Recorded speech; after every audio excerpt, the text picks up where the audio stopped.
que la obra de Dios siempre la hace Dios. La obra que se ha hecho desde el principio, desde la creación, fue hecha por el Verbo, por la teofanía de Dios. Y ese personaje, esa teofanía divina, ese ángel del pacto, estuvo todo el tiempo luchando con el pueblo de Israel, hablando a través de los profetas. Y dice allí la Escritura, como él nos citó también otra Escritura, que si oyes hoy la voz de Dios, no endurezcas tu corazón. Dice, como hizo el pueblo de Israel, que la palabra de Dios le vino por los profetas y ellos se endurecían su corazón y no la aceptaban. Y eso le traía juicios, problemas, muerte, enfermedades. Le traía mucho mal a ellos y al pueblo, atraso. Porque la obra de Dios, Dios haciéndola, Dios hablando por los profetas, mostrando cuál es su voluntad, cuál era su deseo, y ellos tuvieron todo el tiempo esa guerra contra la voluntad de Dios. Y Dios lo que quería con su revelación, al revelarle cuál era su voluntad, era bendecirlo. Era para que ellos entraran en ese carril de la voluntad de Dios para poder ser bendecidos. La obra de Dios pues la hace siempre Dios y todavía sigue igual. Cualquier pastor hoy, cualquier hermano, tiene que entender que si él va a hacer algo que sea útil y algo que tenga trascendencia para lo eterno, tiene que ser una obra hecha por el Espíritu del Señor. Debe de orar, Señor, permíteme que yo pueda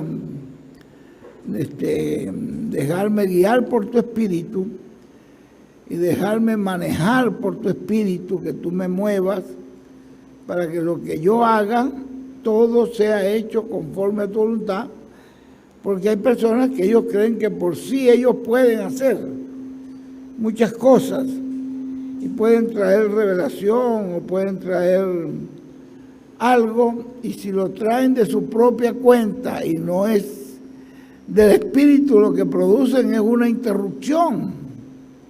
Lo que producen es una separación, lo que producen es un problema, no una bendición, porque la obra de Dios es hecha por su Espíritu, desde el principio hasta el final. Es una cosa muy grande que mucha gente pues la pasan por alto, porque creen que la obra de Dios es una obra que la hacen ustedes, que la hace la persona, que yo estoy haciendo eso. No, la obra de Dios la hace su Espíritu.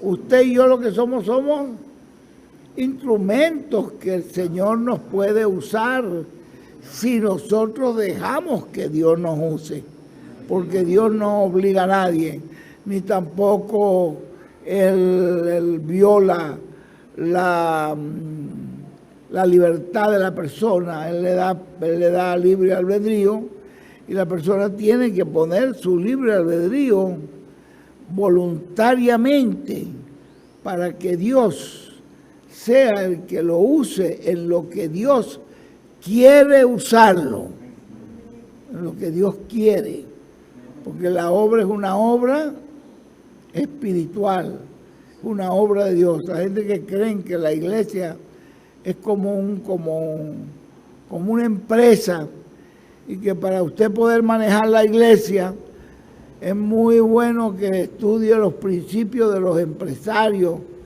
para que entonces maneje la iglesia con el conocimiento de un empresario. Y esos empresarios pues usan sus técnicas para multiplicar sus empresas, usan sus mañas, sus trampas y sus cosas, o sus conocimientos humanos para la multiplicación y el engrandecimiento de su empresa. Pero aquí no opera eso. Aquí opera es Dios, el Espíritu Santo.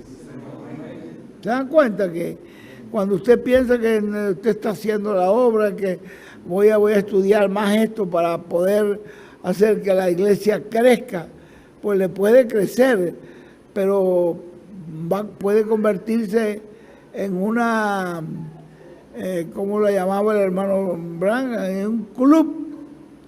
Gentes que van allí, a ese lugar, pero el Espíritu Santo no ha tenido nada que ver con ellos. Cuando la Biblia dice que Pedro, lleno del Espíritu Santo, se puso de pie y habló, no tenía ningún conocimiento de empresario. Pedro era una persona que no había estudiado, no conocía nada de empresas ni nada de eso, pero era lleno del Espíritu Santo. Y ahí entonces es cuando el Espíritu Santo obra y dice, y el Señor añadía cada día a su iglesia. ¿Quién lo hacía?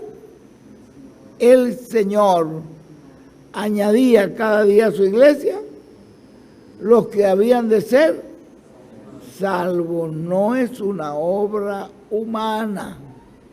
Usted déjese usar por Dios como un instrumento que lo mantenga siempre en su mente y en su vida, que usted tiene que mantenerse doblegado delante del Señor, humillado delante de Él, sabiendo que es una obra hecha por el Espíritu Santo.